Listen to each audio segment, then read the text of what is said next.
Yo, what's up, guys? Quick update before we get into today's video. I know that it's been overturned. Gib has officially won. But every point I make in this video is still very valid about all the fights and the whole promotion itself. So, it's still fuck social gloves for life, let's be honest here. But yeah. Enjoy the video. Yo, what's up, guys? It's Gabzzz here, and welcome to another video. Today, fuck social gloves. Fuck social gloves. They're scam artists. Yeah, they fucking robbed my boy Gib. That's all I can say, bro. Like, fuck, bro. How, bro? How? In what world was that a draw? In what world? Everybody, I legitimately haven't seen anybody say Taylor won, other than people who know nothing about boxing. Like, legitimately, like, and not to be like sexist, but it's Instagram models that think that Taylor won.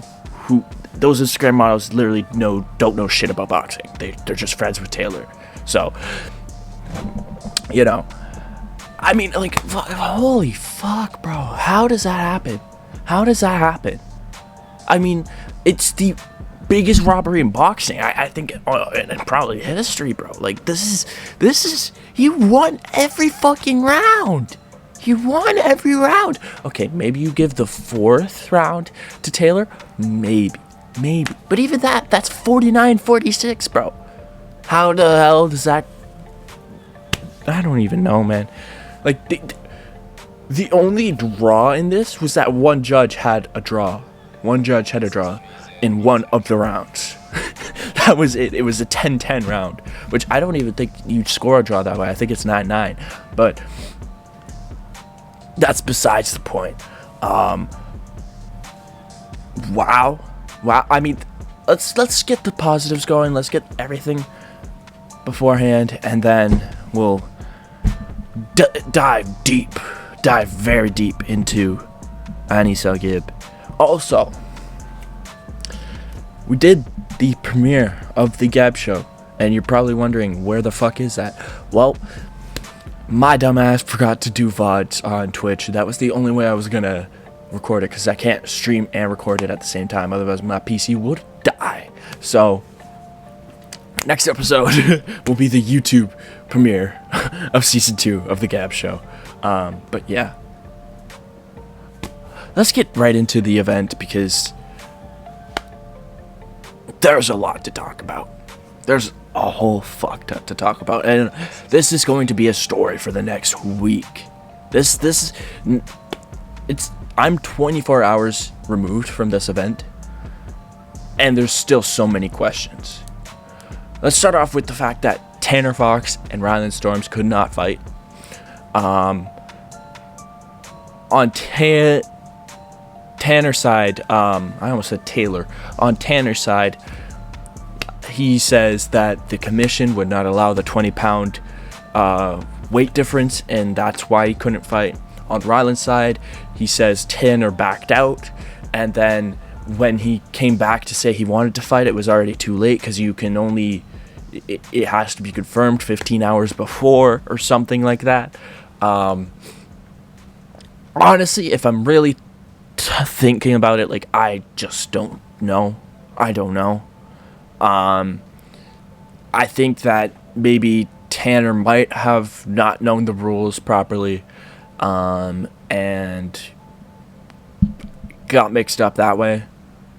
If I'm being honest, like, that was like the least interesting fight of the card. Like, legitimately the least interesting fight. I could not give less of a shit whether it was put on or not. So, hey, I mean, Tanner says he wants to still do it eventually. We'll see if that actually happens. Ryland doesn't seem up to it. I don't know. I really don't know. Then we'll go to the pre-card, or the pre-fight card. I don't know. The free fights. We had Ryan Johnson versus Kale Siraj, which, by the way, predicted that thing. somehow. I legit just picked Ryan Johnston's because he's from Canada. Shout out to him for also coming out with some traditional Indigenous things. If you're from Canada or even remotely know what's going on in Canada right now, there's been 2 residential schools that have been searched and found remains of children. One in BC with like 217 kids, and then one more recently in Brandon, Manitoba, where they found like 107 kids. Really fucked up. Really, like, as a part of I am Métis, like, so that means I am half or part Indigenous, part French, on one side of my family, obviously, and so that really kind of struck home. It's as much as you in school in Canada, you like at school you learn about the residential schools a little bit, but it was kind of just overshadowed by just the fact that we took their territory. We didn't really go in depth on the residential schools, but it is something that needs to be talked about. And yeah, so if you're outside of Canada or in Canada, just do your research on that, because that is it's I'd say to the equivalent to Americans in slavery. So yeah, anyways, whoa, that took a dark turn. Let's move forward. We had Landon McBroom versus Ben Azelart. Ben Azelart looked like he didn't train a day in his life. So, yeah, I don't know. I just picked Landon McBroom because he was Austin's brother, but, you know, I got that one right. Then we had, was it FaZe Jarvis, Michael Lee? And holy fuck, FaZe Jarvis looks good. He looks good. Like, legitimately, like, he knocked the shit out of.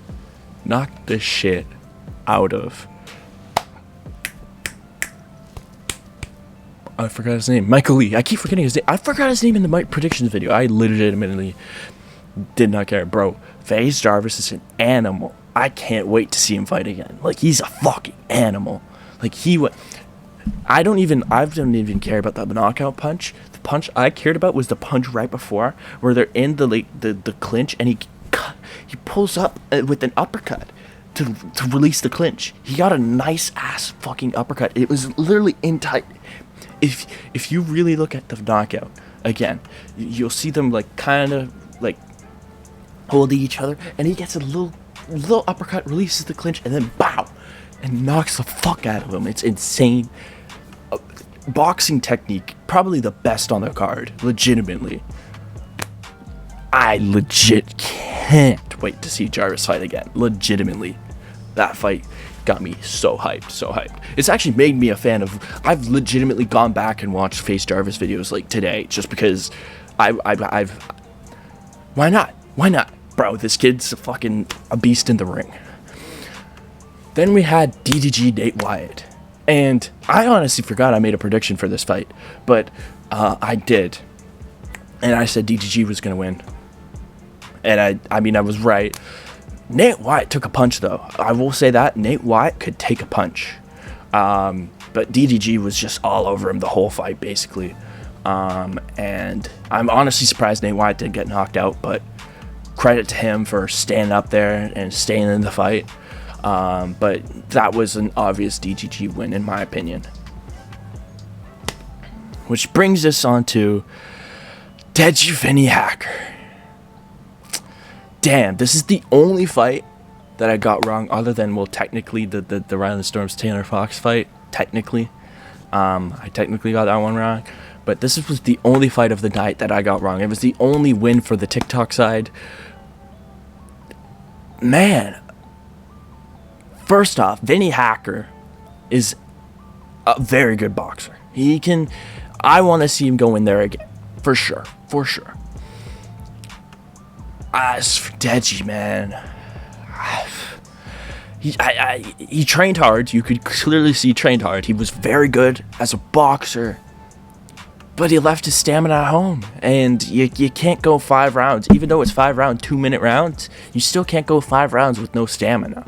You have to have some sort of stamina. And I know people are like, oh yeah, well, what do you expect from a guy with a barrel that size? I'm like, what the fuck do you... Andy fucking Ruiz, bro. Like, people that know nothing about boxing should not talk about boxing. And I don't know nothing, but I'm not a professional boxer or anything. But I still know that, like, bro, boxing's for all shapes and sizes. Did you see fucking Ben Askren? Okay, you know what? That might be a bad example.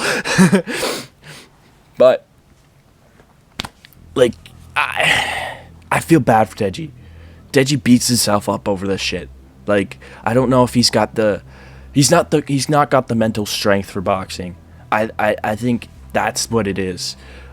He gets hit, and then he doesn't want to be in there, and then he gets overwhelmed, and he just can't finish the fight.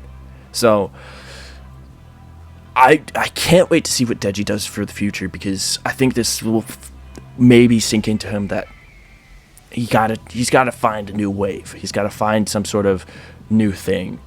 But who knows? But credit to Deji for stepping in there again. And credit to Vinnie for pulling off the upset of the century. Like in my prediction, I literally said in 1,000 universes, I don't think I think there might be only one that Vinnie wins it. Apparently we live in that one universe, so credit to Vinnie. Wow. Then I'm not even gonna talk about this fight. I'm gonna go to the main event, and then we'll come back to it. So the main event, Bryce Hall versus Austin McBroom. What the fuck did I tell you? Bryce is not a boxer. He's just not a boxer. I mean, I literally said it. Like, Austin McBroom's in the prime of his life. He's in the prime of his life. What the fuck? It just doesn't make sense. And I will say I've talked a lot of shit about Bryce in the lead up to this fight, because I knew he was going to lose. I just knew it. And he was like, and he also did like talk shit to KSI, which anytime someone talks shit to KSI, I'm like, it stings me, because that's my fucking idol, bro. That's my fucking idol. You don't fuck with him, bro. I've been a fan of KSI since fucking 2014. You will not fuck with me on that subject. But anyway, wow. He just didn't have it, and Austin looked good. I will give him that. He had power. And I mean, I'm surprised he didn't knock Bryce straight out. I think that was coming. The end of the fight was a little weird. I'm not quite sure it should have been ended there. It did look like Austin may have pushed Bryce down, but Bryce was going down. What had Austin not been there, I guess. So who knows? But yeah, that's my thoughts on the main event. Which leads us to Taylor Gibb, bro. Taylor Holder looked good. He did look good. I will say that. He did look good. But he didn't throw a fucking punch, buddy. You can't go in there throwing 21 punches in 5 rounds and expect to win a fight. Especially with 7-figure Gibber, bro. Fucking Big Gibber is relentless. He can take a fucking punch. What did I say in my prediction, bro? What can I say? What did I say, bro? You're gonna hit him, and he's gonna come back at you with 3 punches. He's fists everywhere, bro. Legitimately, this may sound weird, but I want to see a shirtless pic of fucking Taylor, because, bro, his sides must be bruised. Gibb went to the body. Did not do the... Bro, it's the Gibb of old, bro.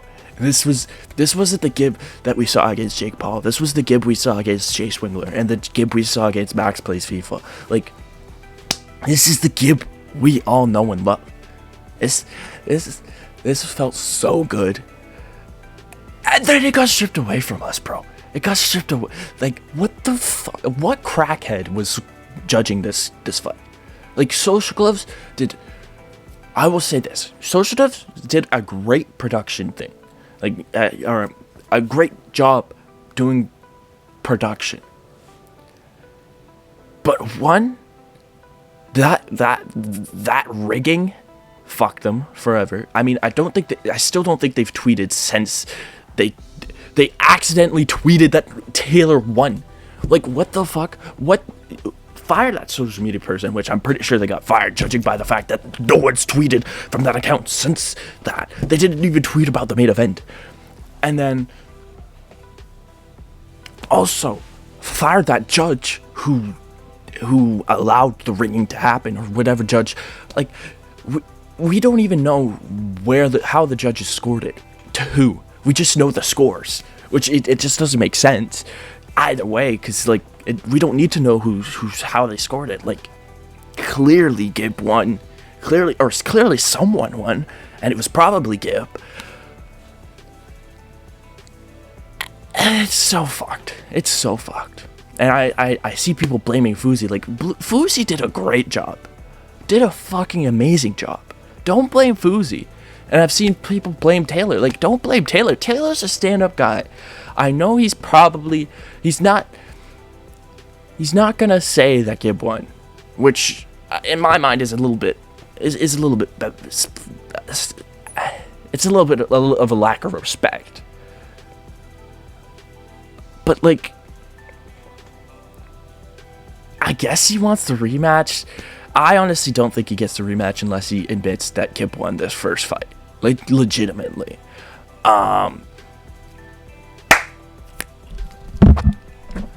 But yeah, no, Taylor doesn't deserve the rematch at all. Hold up, is my thing zoomed in? Yeah, it is. That's why. Okay, yeah.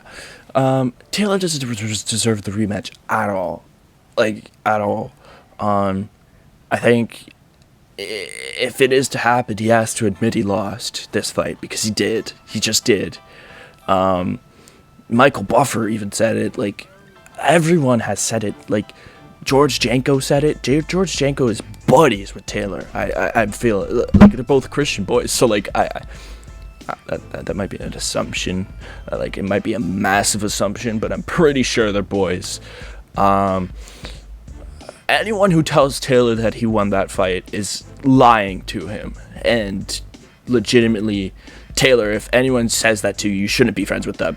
Like, legitimately, those are legit yes men. Like, the biggest yes men on the planet.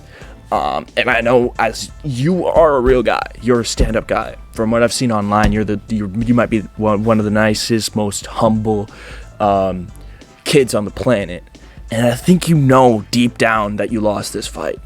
Deep down, because the way you've been talking about the fight even leads me to believe you know you lost. Because you'll go from, oh, he didn't even land a punch, to I'm happy. If you're happy about a draw, yeah, you clearly lost. Me being a real guy, talking to a real guy, hopefully, you know you lost. You know you lost pretty badly too. And so you're happy you came out unscathed. I mean, I don't even know if they can really, can they even like appeal this? I don't know. I'm waiting for one of the Pauls to speak. If one of the Pauls says Gib won, like, whoa, bro, Taylor, you can't even get a rematch. I'm sorry, bro. I want Gib to move on. I legitimately want Gib to move on. Maybe once Taylor gets a win under his belt, he could fight Gib again. But I want Gib to move on. I want Gib to try and chase that Jake Paul fight. I don't know if he will actually get it, but I want him to chase that Jake Paul fight. And so yeah. Now, final thoughts on Social Gloves though, because I mentioned earlier they put on a good show. Technically, like, production wise, they put on a good show, but backstage, rumor has it was a shit show. They had DJ Khaled on, and the crowd fucking didn't do shit for him. Which, I mean, I guess it was just the beginning of the show, you know what I mean? That's just how boxing works. So that might be an oversight on their part. Also, the fact they fucked over Aiden Ross is kind of sketchy. Just not letting him interview the rappers that you told him he was going to interview, that's fucked up. Real fucked up, especially for an up-and-coming guy who's really trying to make it in this industry. This is probably like the first time he's been screwed. And, you know, it's a major factor. Like, so fuck you for that. And then reportedly Bryce might not get his full paycheck, according to Michael Gruen, which I said in my predictions video. That was one of my predictions. Like, these guys, they were spending way too much money. They're spending way too much money. And it shows. It fucking shows. Like, I mean, to be fair, they did get, like, a good amount of people in that building. I think there was more people in the building than the Paul Mayweather fight. But again, that did not pay for Bryce Hall. I think they overestimated the pay-per-view sales. They overestimated the ticket sales, and they overestimated the amount of people, like, who actually cared, like, legitimately. And I just feel bad for the creators, because I know they're gonna get fucked over here. They're just gonna get fucked over here. Like, Gib, he got fucked over about a loss, but he's also gonna get fucked out of a bag, I think. Like, they clearly just do not care about this fighter, which is insane. Insane. Legitimately, I probably would have not cared about this card at all had Gib not been on it. Like, fuck's sakes, bro. It's fucking Americans not knowing. They don't know shit. They just saw Jake Paul fight, then it made money, and they found a bunch of other people who wanted to fight and put them on a card, and then put so much money into it and didn't realize that TikTokers can't sell food to starving children. Like, that's just a fact of the matter. Like, TikTokers, 68 million for Michael Lee. There was a reason he was the first fight of the night, because that 68 million does not mean jack shit, especially since, I mean, he got his followers from his little brother. Like, let's be honest here. If we're being honest, let's be honest.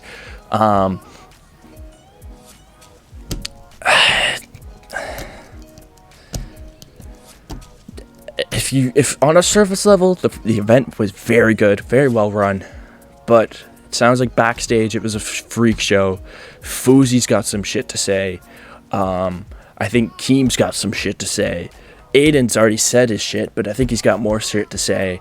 Gibbs definitely got some shit to say. I think this is an event that we look back on and was like, holy fuck, this was a screw job and a half. So, we'll see what happens. Anyways, that's going to be it for today's video. Be sure to like, subscribe, comment down below what you thought of the video. Again, the Gabzzz Show Live, the second episode of season 2, will be live this Sunday, 7 p.m. again. And we will be back on YouTube next week, next Tuesday.